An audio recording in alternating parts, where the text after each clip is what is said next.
Bike setup is one of the most important factors of an effective and safe cycling workout. So in this video, I'm going to show you how to properly set up your bike so that you can have a good ride.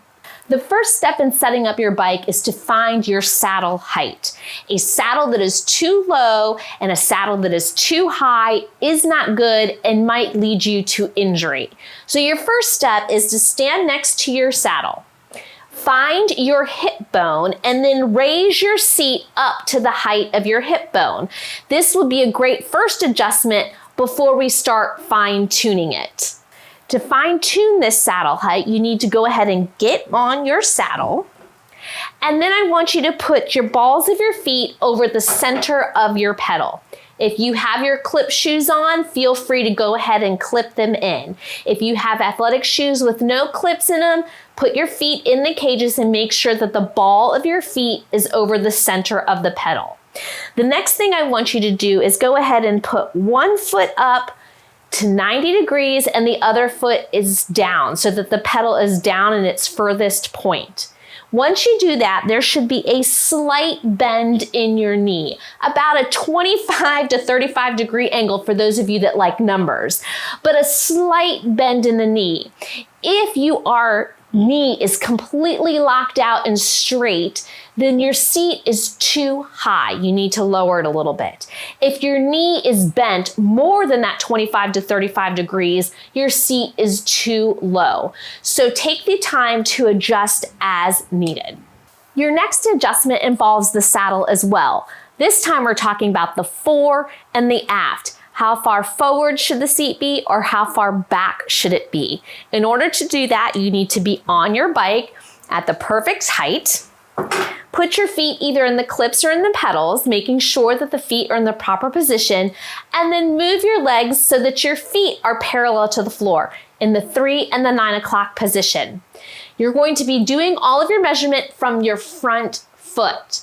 When you look down at your knee, you should be able to see your toes. So therefore your knee should be behind your toes. Another way to do this is to imagine a straight line being drawn from the front of your kneecap down to your pedal. That line should intersect with the center of the pedal. If the line intersects forward or back, you need to make the adjustment on your seat accordingly. Our next adjustment will be the handlebar height.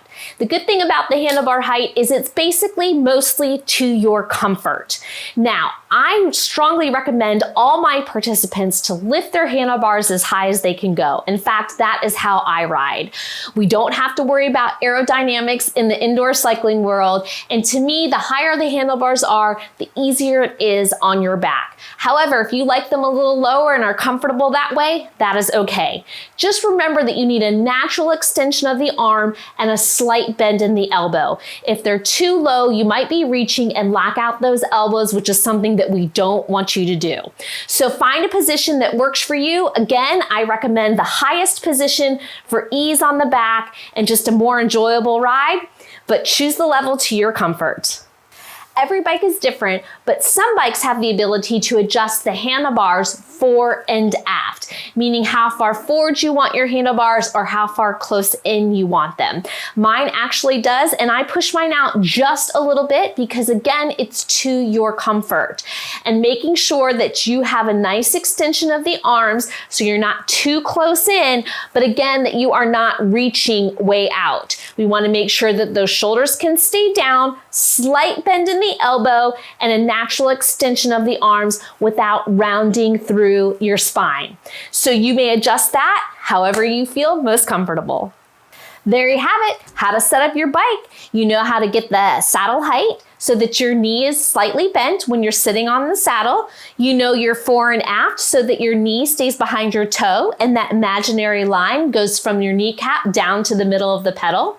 You know that your handlebar height is for comfort, but that I recommend you keep it all the way up to help ease the pressure on your back. And the fore and aft also is to your comfort level, but making sure not to be reaching for those handlebars and that you can keep a slight bend in your elbows.